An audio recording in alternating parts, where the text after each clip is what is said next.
We're doing One Piece. Hi everyone. A little. Hello. Yo, We got the Bradley gang here. The Bradley Pirates. yeah, we're talking We're the about Bread volume Pirates. 52. Yeah, volume 52. We're gonna be doing a slight.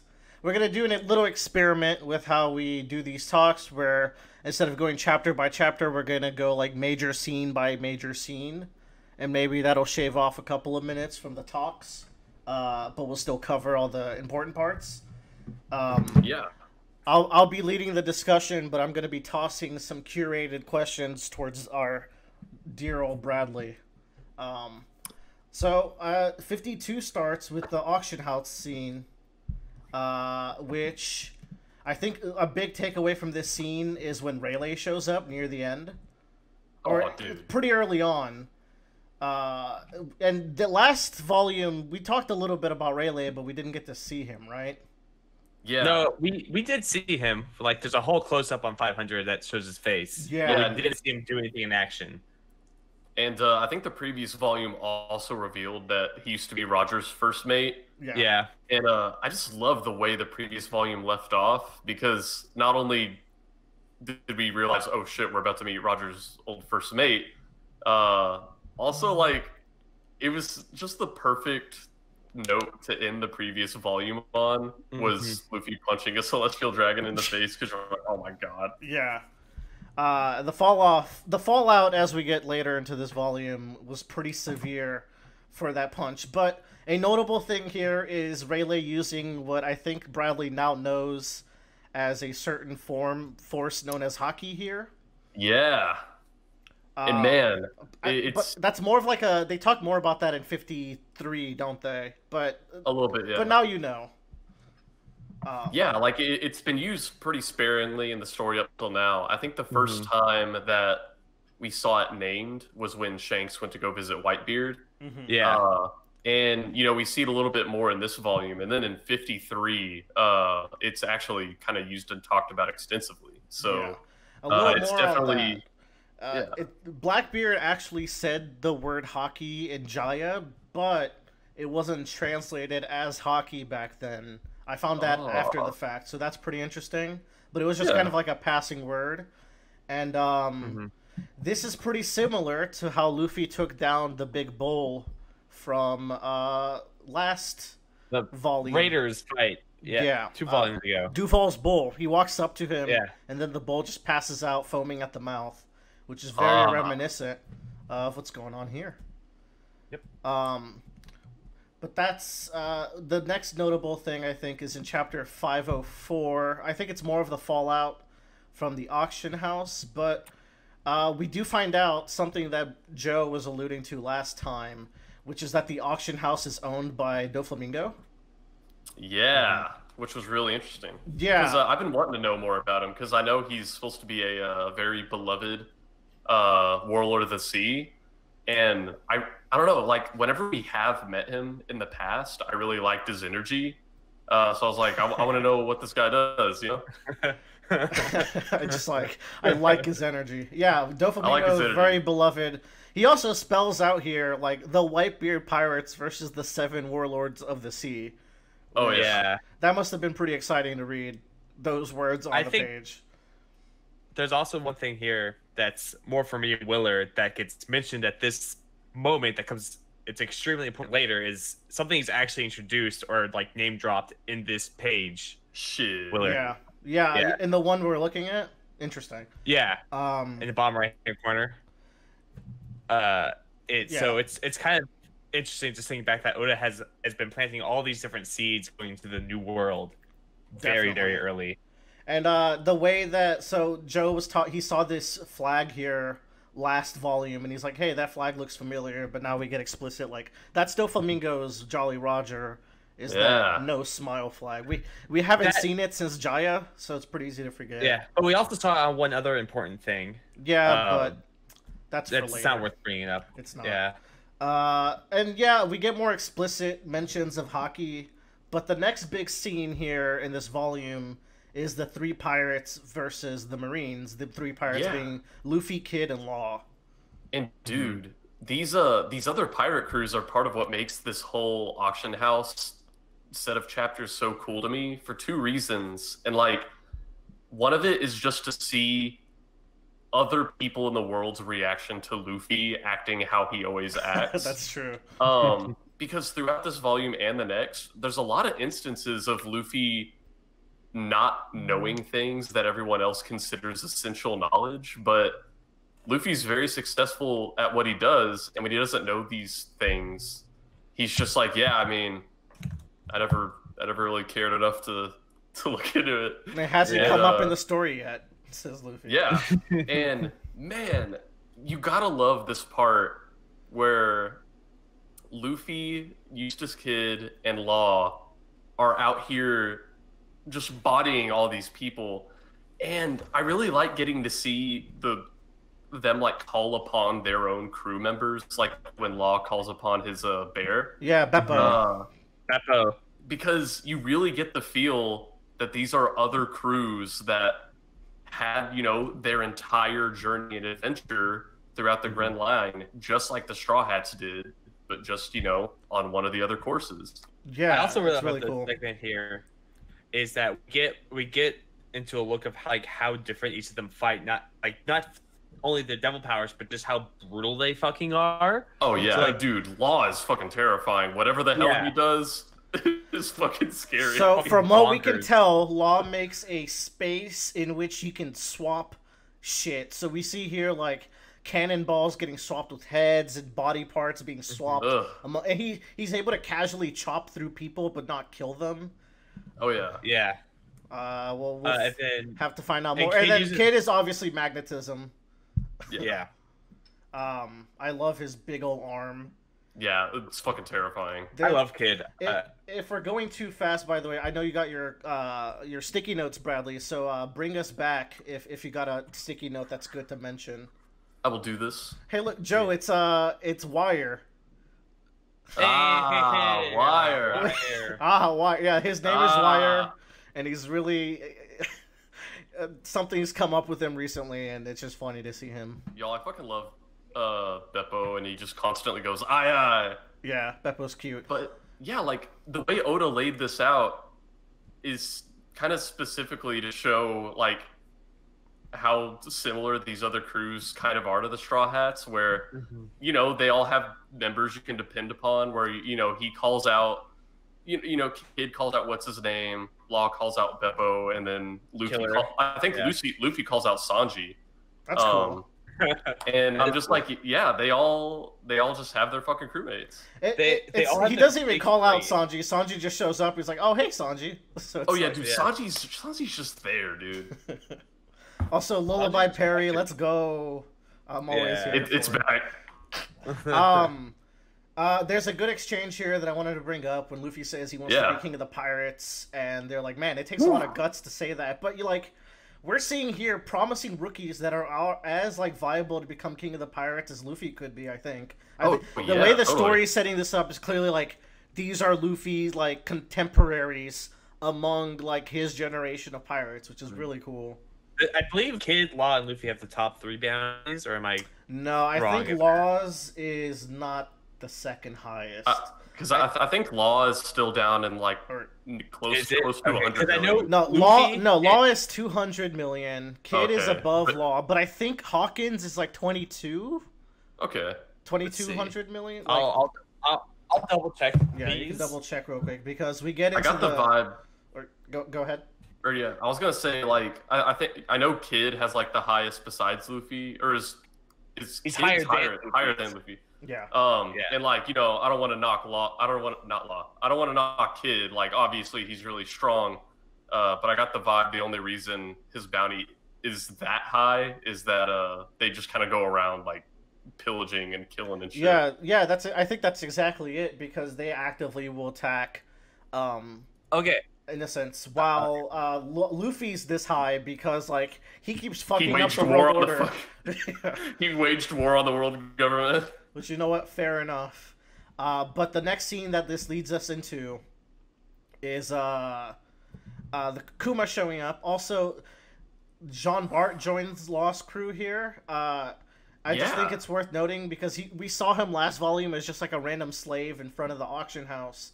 Now we see Law like recruit someone into his crew. It's like, oh, Law has his own adventures. You wonder like how each of these people recruited all their crew members. It must be interesting stories. But I just think it's funny to mention that because like you see Law a little bit later in the story, and you see Jean Bart there, and it's been so many chapters where it's like I forgot that we saw these guys band together in this arc way back when.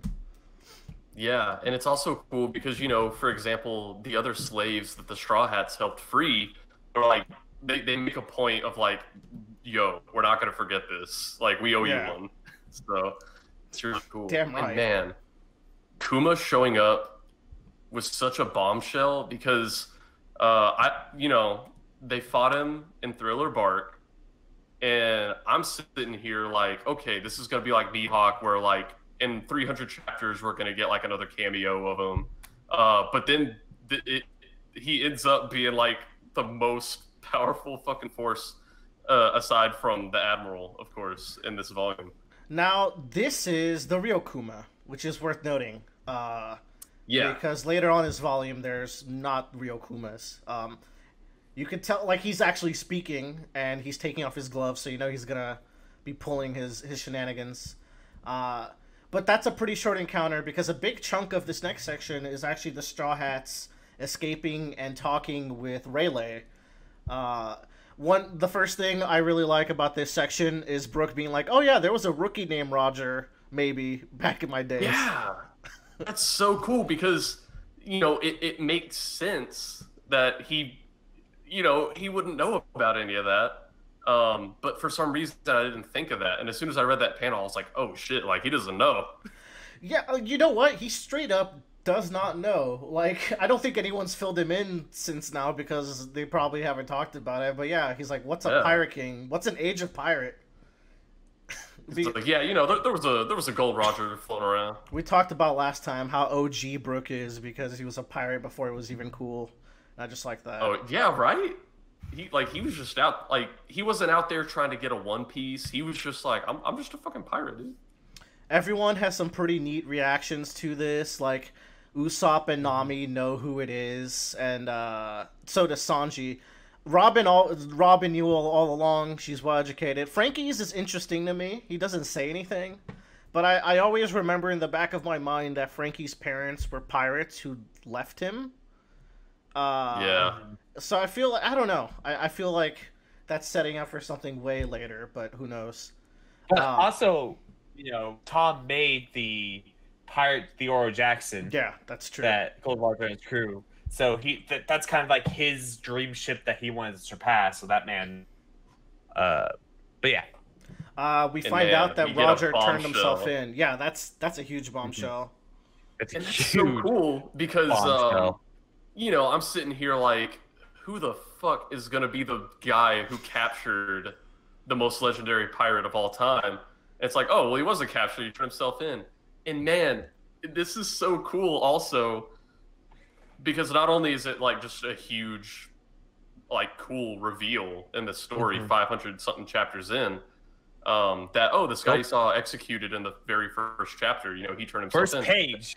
Yeah. Yeah, not only is that so cool, but it's just like Roger is already this larger than life figure, and this just makes him even more legendary because now us, the reader, is like, he was never truly defeated. He just turned himself in when he was fucking done. That's so cool. So, I spoiled last time we talked that Crocus was in Roger's crew because I got the order of events mixed up, but here it is. Crocus was in Roger's crew. Crocker.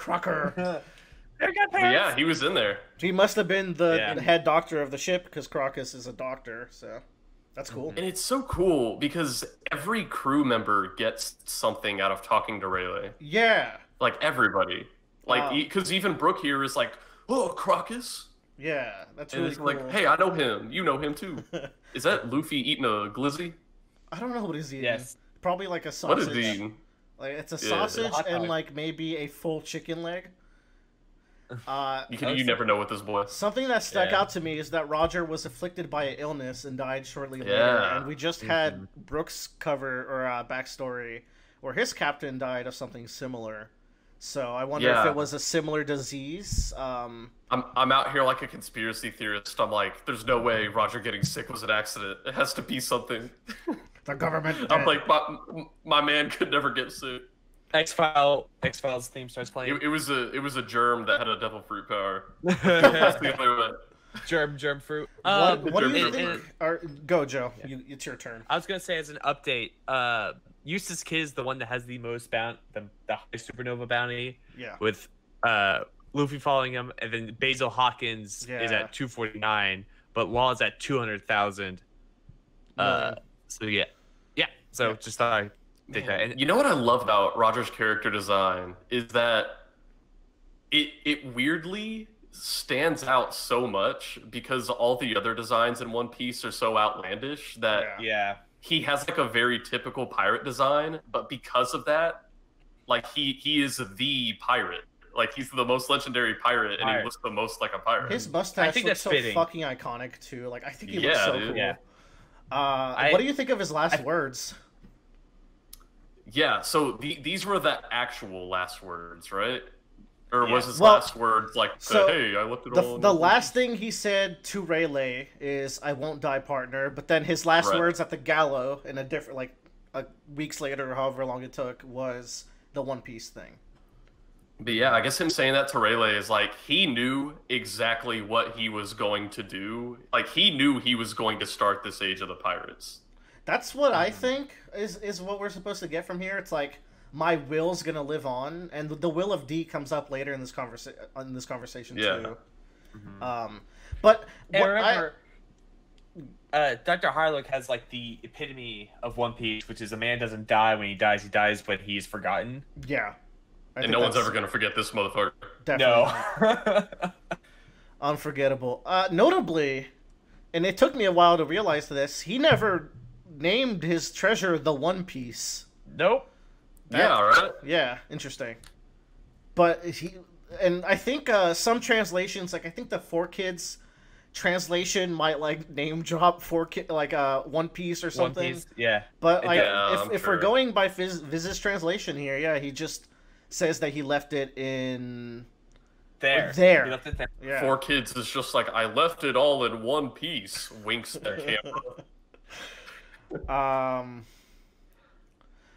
For Joe here, there was a line that really stuck out for me. I think Rayleigh says something like, "I never laughed as much or cried as much that day." That I think. Yeah. That line's fucking fire. 500 chapters later. This volume also has the scene that haunts Willer and I forever. Fuck, dude. Does it? Yeah. There's the scene that Rayleigh says to Robin. Yeah, maybe. I guess we'll. So yeah, I think I love this whole exchange with Robin. Yeah. Does that come a little later? Because Kizaru shows up. We won't talk about him yet. Mm-hmm. I think it would be the next chapter. Dude, Willer, you should be him for Halloween. Kizaru? Yeah. Just get the suit, get the glasses or whatever. I'll just talk slow. But yeah, this exchange with Robin is fantastic. And yes, I know what you're saying now. Where she just straight up asks him, and he's like, I know. I have the answer to your question. And she's like, oh my god. This is wild. Because it's like, you assume, these are answers that are going to be trickled down throughout the entire story. And here Oda has presented an opportunity for, like, all of our Straw Hats have a quest that they're out to do, right? Mm-hmm. And Oda, right here for Robin, has like, hey, you could complete your lifelong quest right now. Right here. Yeah. And, she makes that decision not to for a few reasons. Because one, it's kind of her quest to gather that info for herself. But also I think Rayleigh brings up, like, if you go out there and gather the info, maybe it's possible you could come to a different conclusion than I came to. I think that's super interesting. That's the main takeaway from this conversation for me. Yeah. And especially because they're a bunch of no good fuck pirates. This is a proper scholar. I wonder, like, whatever this information is, and she has a very different lens of which to look at this information than a bunch of pirates, So that's pretty interesting. Um, yeah, we also get a reminder that we saw a poneglyph that Roger had written in Skypiea. Boy. Just a little reminder. But then Usopp was like, "Is the One Piece really?" And then Luffy's just like, "No, no spoilers." Luffy's like, no. He straight up threatens to quit being a pirate, which Which was huge. But this is where Luffy's sentiments kind of align so much with Rogers that. And that's a note that's hit so often, not only Rayleigh, but also, I think in the previous chapter, Rayleigh had a flashback to Shanks, where everyone is just like, everything this kid fucking says is so much like Roger. Yeah. It's interesting, right?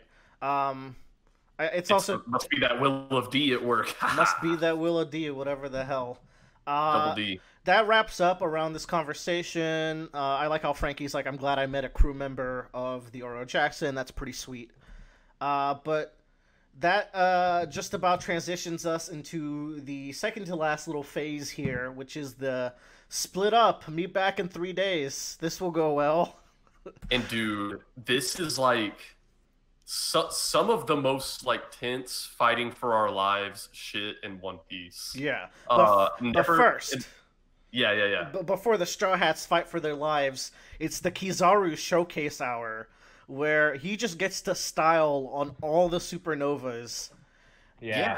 And we've been waiting to meet another admiral like this. The last admiral. Because, like, whenever as soon as we hear an admiral showing up, we remember Aokiji just totally stomping the Straw Hats. Yeah.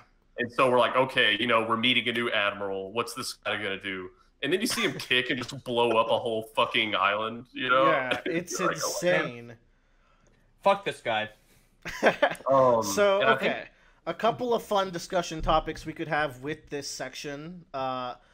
One of them, like Joe said, this is actually the third admiral, because we have technically met the other one, but it was so Sakazuki. briefly. Yeah, so we met Sakazuki. Yeah. AKA I imagine it was like one page at Marijoa or some shit. It was the flashback. He's the one who ordered the bombing of the civilian ship in the O'Hara flashback. Oh shit, that's right. I remember that. But we that's really all we know about him. We have no idea like what he even really looks like, because he was wearing a hat, so you can even really see his face. Back then, Aokiji wasn't Aokiji yet, right? He was Kuzan. He wasn't an admiral. And that's Sakazuki also. So, in case, because you don't have the translation, they're named after color and animal. So Aokiji is blue pheasant, and this would be yellow monkey is Kizaru. Mm-hmm. Man. And then red dog is the title of the third one. And I think on this page we find out that Bonnie has the Ara fruit or whatever. Is that what it's called? I have no idea what it's called. But she turns people into kids. And old people. Yeah, some shit like that. Yeah. So there was a hint to this last volume where she jumps on Zoro and like, hey, does something look off about Bonnie's design here? Yeah, she's like weirdly small. She like babyfied herself there. So let's talk about all the supernova powers, because we get like a power showcase for Kizaru and the supernovas, and I think they have some pretty fun abilities. So Bonnie has the age thing. Yeah, Hawkins is really interesting here. Okay, but Beige comes before Hawkins, and this is one of my favorite devil fruits. Beige. Oh my god. Beige is so fucking cool. Beige is so cool. He's a walking fortress, basically, which is very. Yeah, this is probably the most JoJo-esque devil fruit I've seen. I think so. In One Piece so far, like this looks like it'd be a stand. And like, I like this idea of like there's a field around him, and once you pass that field, you get back to big, so he can just like shoot cannonballs and entire armies for himself. I think that's my favorite fruit of this bunch. Kizaru, to these navy people, it's just like cannonballs and horses are coming out of nowhere. It's got to be so terrifying for them. I'll tell you what, he's really fun to play in Pirate Warriors because just summoning people. Kizaru, of course, has the Light Devil Fruit, which, if not for the fact this was One Piece, that should be the strongest power in the series. You know, like just like on a flat like power level, that should be the best one. Dude, I'm sitting here like, how the fuck do you beat that? And then as soon as I found out it was the light devil fruit, I'm like, okay, well, he's gonna have to fight Blackbeard at some point. It's gotta be. Right. I remember when I got to Kizaru, I was just like, fuck this guy. Because, like, at least with Aokiji, you could think, like, okay, they team up with Ace and they take him down at one point. But with Kizaru, like, it's just. You know, Joe. I'm sorry, Luffy, you're not beating this guy. Yeah. You know, Joe, I don't agree with your assessment of beating Aokiji that easily. And I think you know why. But what I'm saying is, like, Aokiji has, like, a very obvious kind of, like, opposite weakness you could maybe exploit, like heat or, like, fire. But like Bradley said, there's a darkness man out there. And I forgot, Aokiji he's not a Logia, right? He is a Logia. And so is Kizaru. Okay. Yeah. Yes. Hawkins is the most mysterious of the power showcase here. So first of all, he's telling fortunes with like these tarot cards and be like, well, I'm not going to die today, so you can just kind of do whatever.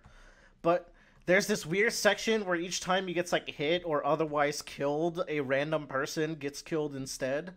Yeah. And then these like little straw men fall out of him. Those good things are creepy as fuck. But that's really all we get. I just love how confident he can be with like his future sight, where like if his power says he's not gonna die today, he's just not scared. Yeah, you know, but he should probably also ask like, am I gonna get captured today? Because that's also not great. Yeah, you know. We get X Drake, who has, well, first we get a rogue, who I think the implication is he can take damage and convert it into power or muscle mass. Yeah, dude, that was a page turn right there, because he got hit and then you turn the page and he's like fucking 5 times bigger than he was before. And then X Drake comes a little later, but he is straight up a T-Rex. Yeah, that's a cool fucking Zoan type. It's the first time we've seen an ancient Zoan, so this was pretty exciting to see. We get to Sentomaru and the Pacifista show up at this point. We kind of transition from the Kizaru stuff to this. Sentomaru was shown last volume as just like a shadow of a dude sitting there, and I was like, oh, I completely missed him the first like 2 times I read this, but there he is. The Pacifistas fighting. They're like, this isn't the Kuma that we met back then. And what did you think about like this revelation that there are multiple Kumas? First of all, because this is happening simultaneously while your rogue is punching the shit out of the real Kuma, I think. Yeah, I thought it was fucking terrifying. Because it also made sense at the same time, because, you know, Kuma reveals that he's a pacifista, and it's like, oh, well, if they can make one of him, they can obviously make more, right?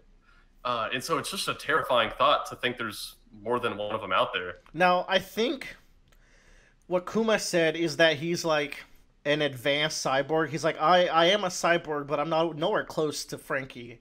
But I think the Pacifistas, from the way they're portrayed, I don't think they have any human component. I think they're straight up robots. Yeah, those ones are very like stoic, even more so than the normal Kuma. And they have like little laser beams from their hands. One of them gets chomped. We also see Kizaru's just so calm during all this. Like, he didn't give a fuck. Yeah, no one can hurt him. And the array of moves he pulls out, I think, are really fun. He blinds. He like teleports across the map to catch Apu in a little bit, and he also blinds what's his face with light. Which also Hawkins is in this weird like straw form now too, which is very mysterious power. Yeah. And I don't know if it was the first kick that Kizaru did when he first showed up, or if it's one of these. But like, oh man, the way Oda shows the power of the kick is that he does a kick, it does the light explosion, and then it shows another one of the islands like 10 islands away, and someone's like, oh my god, what was that? And they got like hit by something in the head. If this wasn't One Piece, he might actually be killing people across the island, but no one dies, so we're good. We good. And they capped this power showcase off with the strangest power, I think, of the bunch, which is Apu. Yeah, this is wild. I couldn't really comprehend what was even going on the first few times I read through this, but I get it now. But it's not really explained, so you're just kind of left with this idea that like he's making instruments that are hurting Kizaru, but not really in any significant way. But Man. that's basically that part. But that leads us into the last part of the volume, which is the big pacifista fight with the straw I just realized hats. I was good the entire time. Yeah, have you been talking? Yeah, I was. What did we miss, Joe? I just wanted to mention that number one, Drake is an Allosaurus. Sorry. Number two being is like Apu like does something that would have killed a normal man. Oh yeah. But like it doesn't do anything against Kizaru, and like Kizaru is just straight up light, so he's literally everywhere at one time. So you have to keep that in mind. It's kind of crazy. Yeah, he's just speed blitzing all these. Like, look at the impact of these hits. Pretty crazy. The Straw Hats here are really putting in a big effort into taking out one of the Pacifista. And it's cool how we've been getting so many team attacks and team fights lately. But the enemies are clearly getting very tough. Yeah, I was sitting here during this, like, this is seriously like an almost entire chapter Straw Hat fusion attack or whatever. Like all the Straw Hats get a hit in here, and they barely take this thing out. And I was sitting here like, man, that's got to be fucking fun to do in one of the video games, I'm sure. Oh no, those guys are assholes. They don't give us any of the cool stuff. No, like those pacifistas are assholes. Yeah, pacifistas are hard to fight. I mean, they do this fucking awesome team attack, and you know what? They are barely able to defeat this pacifista, and then we find out, oh shit, there's even more of them. I think that's the real big like shoe dropping moment. It's like a second. Oh my god. This is like the most terrified I've been for the Straw Hats in the whole story, because I think the first time that they were totally outclassed was I guess I'm gonna accept Mihawk from this because he really only fought Zoro. Yeah. But yeah, the first time they were totally outclassed in every way was Aokiji, and you know Aokiji clearly didn't. He let them go. Yeah. Like, come on. Yeah. He barely tried. He just like casually took him out. Yeah, and then here you have the Navy is like surrounding this island, actively wanting to apprehend them. Admiral Kizaru and multiple pacifistas, and this is a moment where, you know, you get to Moria, right? And Moria uses Shadows Asgard. He's super strong. He has 1,000 shadows in him. But like you know that the Straw Hats are still gonna win, as dire as it seems. Us, the reader, and even Luffy, and it's crazy for Luffy to say this, like, they know they are outclassed. They cannot win. Yeah, there's a page here of Luffy looking like as exhausted as he did like near the end of Thriller Bark already.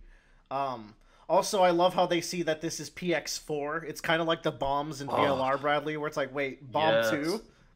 It's like, shit, if this is 4, where are all the other ones? Yeah, and yeah, they get Once here. again, Sanji being part of that information crew of gathering information about things or observing things. If the stakes and danger weren't high enough, it's like, shit, aside from the pacifistas and Kizaru, there's even another motherfucker here. Yeah, and about to beat for the first time. What's interesting is that Sentomaru is giving us a hint at like some Taki techniques where he's casually beating the shit out of Luffy and even hurting Luffy, and Luffy keeps exclaiming like, why am I getting hurt from these attacks? Which it's crazy for blunt attacks to hurt Luffy. And I really love Sentomaru because Oda just has fun character gimmicks for everybody. So stupid. And Sentomaru kind of has two where he repeatedly says like, yeah, man, I'm the most defensive man in the world. And then I think more than once he's like, don't bother asking me any questions because I'm not going to tell you anything. And then like someone will wonder out loud to themselves, and then he'll say the answer, and he's like, okay, well I said that, but I'm not going to tell you anything else after that. So silly. You know what? Something interesting about Sentomaru's design, Joe, is this. Yeah, I've noticed that What's when up with I that? was. Why on Yeah, him? That's a If little weird. Yeah, if you very pull those interesting. ropes, he says, "There's a snake in my boot." Exactly. Yeah. I noticed that when I was doing my read, I was like, huh, I think that's more of a uh design because he's supposed to be a sumo design kind of Yeah. deal But rather than a like, connection. yeah, But at the same who time, knows? Who knows with Oda? yeah. So yeah, but Kizaru shows up, and this is yeah, you're right. This is really dire because like he's got his foot on top of Zoro. He's about to kill his ass, but something interesting happens here where Rayleigh is able to kick away a Logia's leg. Yeah. Which is interesting. What is your take on like Rayleigh being able to do something that we thought should be impossible given the rest of this volume? So my initial thought is just like, I mean, yeah, like Rayleigh is just that much of a G. You know, he has that much clout that he can block this Logia kick. But more realistically, as we're transitioning into a part of the story where this hockey element is like much more important, I'm kind of thinking, you know, maybe that has something to do with it. Perhaps. But the Straw Hats have zero chance against Kizaru. So what's cool is that Rayleigh is able He's to a light sword. yeah, the little sword clash is fucking sick. God, so good. I also like how he has a light sword and Aokiji had an ice sword. So like all these motherfuckers just make elemental swords, which is pretty neat. But cool. The fact that Rayleigh in past his prime is able to 1v1 like a not serious Kizaru, but like he's able to keep Kizaru at bay as an old man should really set like a power scaling of holy shit, Rayleigh is a beast. God, like the Gold Roger crew in their prime must have just been. I think calling them a force of nature would be underselling it. Like, a crew of Chads plus Buggy. Hell yeah, yeah. Buggy was there too. Buggy's the chattest of them all. There's a little like thing here where like some of the Straw Hats are like, Zoro, you didn't take that much damage. I'm surprised you're this hurt. And then like Brook and Sanji, who know what happened, are reacting a little more like tactfully about it. But the rest of the volume's just kind of a fucking stomp.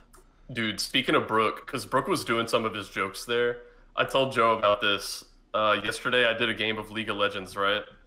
And we were going up against a Mordekaiser, and I think someone in the game was like, hey, everyone, look at my character's skin. And the Mordekaiser was like, oh my god, that hurts my eyes. Oh, wait, I don't have any, in all caps. And I said, yo ho ho. Yo. And he's like, I love you. And I was like, man, that's a joke I wouldn't have got before One Piece. There you go. You wouldn't, you did. wouldn't have been loved. Yeah. Chopper goes monster form. So one thing I really like is all the other Straw Hats are like, oh, I've heard about this. So like, the Straw Hats talk off screen about their battles, and if they didn't, it would piss me off, you know. So I'm glad that there's like an acknowledgement where they recap on their adventures after the because like you know, at the tower at Innie's lobby, there were like 4 fights going on, and like obviously one of them would be like, hey, how did you guys not fucking die during all that? Yeah. So and I saw this Kuma holding the Bible and the gloves, and I was like, okay, this has to be the real one. But like that must be a scary page turn on the first go. You turn the page and like another Kuma. Of course, like you're only scared for half the page because then the second half Zoro's just disappeared from the planet. It's like, man, we barely beat one of these pacifistas, and then another one shows up, and then Kizaru shows up, and then the real Kuma shows up, and then on the same page Zoro is taken out of the equation, and this is just like. I don't think I would have been able to come up with a more dire situation for the Straw Hats than this. Oda's been really good recently of like upping stakes whenever it's go time. Like with Ennie's Lobby and Thriller Bark in this arc, he's like, okay, when it's go time, I'm gonna really like come for your throat as far as tension. That wraps up this volume though with this very big cliffhanger. Oh man, does it? Wow. Yeah. Is that it? That's it. We went for 39 minutes, and that's even going a little long on the Kizaru section, so... Joe, I want pizza. Pizza? Bradley, do you have any last words for this section of the story? everybody should buy Bakuman. Yeah, it's all right. Pretty good. But yeah, like the next volume. So 52 was just some of the most like. Not only is this one of the most world building heavy volumes so far, it was also just some of the most dire combat, and somehow 53 was like even better to me. Yeah. So I think me and Joe both agreed that like the very beginning part of Sanbaody with the Duval part, it's kind of silly and like not our favorite parts of One Piece. But once you hit this volume, like this arc is so good. I would say even like volume 2 before, like, well, it's volume 2 before saying the moment Luffy punches that fucker, it just goes off the rails. That's when One Piece starts, all right. But okay, but bringing that up, Willer and I have a theory that One Piece itself is like basically chopped up into different parts. Yeah. You could tell the tonal shift when you enter a new part. And I feel like when I was reading this for the first time, it felt very apparent to me, like more so than like Reverse Mountain between East Blue and the Grand Line. I got to this like arc, and I was just like, something weird is happening, or something's going on. Like there's a big tonal shift, I feel, in this story. Yeah. Since we made such good time, let me break down Willer's theorem of the One Piece parts. Yeah. So, One Piece fans tend to break the story into two halves. It'll become pretty apparent how they break those halves. I like to break it more into 4 parts. And I break them with 4 to 5. I think the current arc might actually be its own part, Joe, because so the way I break them is how Oda does his storytelling. One Piece has clearly, like, in this 54 volumes that we've read at this point, clearly, like, Oda's writing style has changed and his focuses have changed. So in East Blue, it's like the introductory, and I think that would be part 1, focusing on like setting up the world and like the basis of the world and introducing us to pirates in general and the 5 main Straw Hats. And then you get to like Whiskey Peak to Thriller Bark is what a lot of people would call Golden Age One Piece, where it's like very adventure, Straw Hat heavy arcs, where it's like almost episodic. Yeah, well. episodic like arcs where it's like they're either very Straw Hat focused, there's not many characters, and we're slowly building up the world. I think we've entered part 3 as of the beginning of Sanbaody, where now Oda's storytelling is more payoff heavy, where he's gonna start paying off on a lot of the stuff we set up for the from the beginning to now. It's like we're like focusing on the like core story now, because like we needed that golden age to not only grow attached to the characters but also to build this world. And now it's like, okay, we are starting the storyline of that world. World. You said it better than I could have. Like, so I think a core tenet of part 3 One Piece is like main story focus. We are now getting into the actual main story of One Piece, outside of just the Straw Hats, and we're starting to connect all these roaming figures like the Warlords and the Yonko are all coming together. And as far as like tone shift too, you know, these past like 2 or 3 volumes have been much darker, right? Because, you know, like human slavery is like the way they treat these people and the things they do to them, the way they're punished, like it's really fucked up. And even I think the St. Charles's sister, I think it was his sister, was like, I'm gonna make them regret they ever lived. I'm gonna bring the pain of hell on them. And I was like, shit, son. And it's a lot heavier and it's a lot more realistic. Where like, in terms of like war crimes that could happen, because it's not just like, you know, taking over a country where I suck out all the water from its like ecosystem, and it's very much just like there are people in power that are abusing their power to like shape the world and what they want to be. And have it and like put themselves above the other. So it's a little bit more. It's more terrifying in that aspect because it feels more genuine. And the other energy I'm getting is the majority of One Piece up to this point is like in any given section of the story, in any given arc, for the most part, the Straw Hats steamroll most people, and then like there will be the boss of the arc that is like the big life or death fight. And I feel like the density of these high stakes life or death fights has increased a lot. Mm-hmm. Yeah, I definitely want to talk about it next talk. But yeah, I just want to cap off. So we're gonna be in part 3 for a little bit. I think it ends exactly on volume 61, and then we are now in part 4, maybe 5, because the current arc is written pretty different from the rest of part 4. Would you agree, Joe? Yeah, I would say it has its own. There's something going on in part where we are right now that it feels like Oda's doing something different, and it feels that way. And I need to see where it's going, but it feels very different. I think like kind of my prediction for the future of One Piece is I talked about how Luffy goes on this adventure having very little knowledge of the world he's adventuring in. There's all these moving gears of the world government and these countries and the warlords, and Luffy is only focused on himself in the moment, right? Yeah. On their goals, their adventure. But I think we're soon going to get to the point where Luffy can't ignore the rest of these gears moving in the world. I think he's going to get really tied up in whatever this war is. So I'm very excited. Bradley theorizing is very good. I like to hear it. You love to see it. Yeah. And I think so. Just to cap off this talk, I think the golden age of One Piece is referred to the golden age because those were just such iconic, digestible. Like you can just jump into this arc and it's gonna have its own little world within this arc. I think that's why every One Piece fan likes that stretch. Like it's not very divisive at all.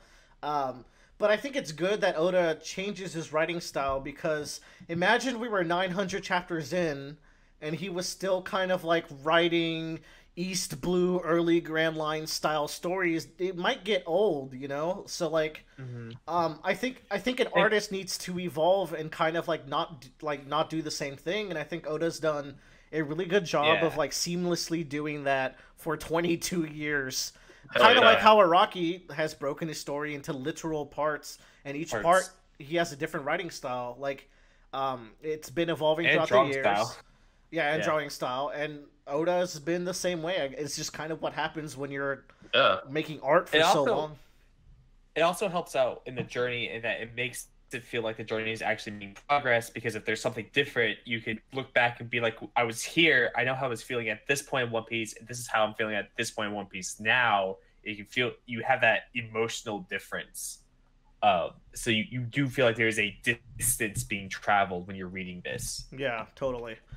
I do think if y'all don't have anything else, that would wrap up this volume. That was a good talk. Yeah, good. Yeah. Good shit. All right. Catch y'all next time for volume 53? Finger guns, yes. Nice. Bye-bye.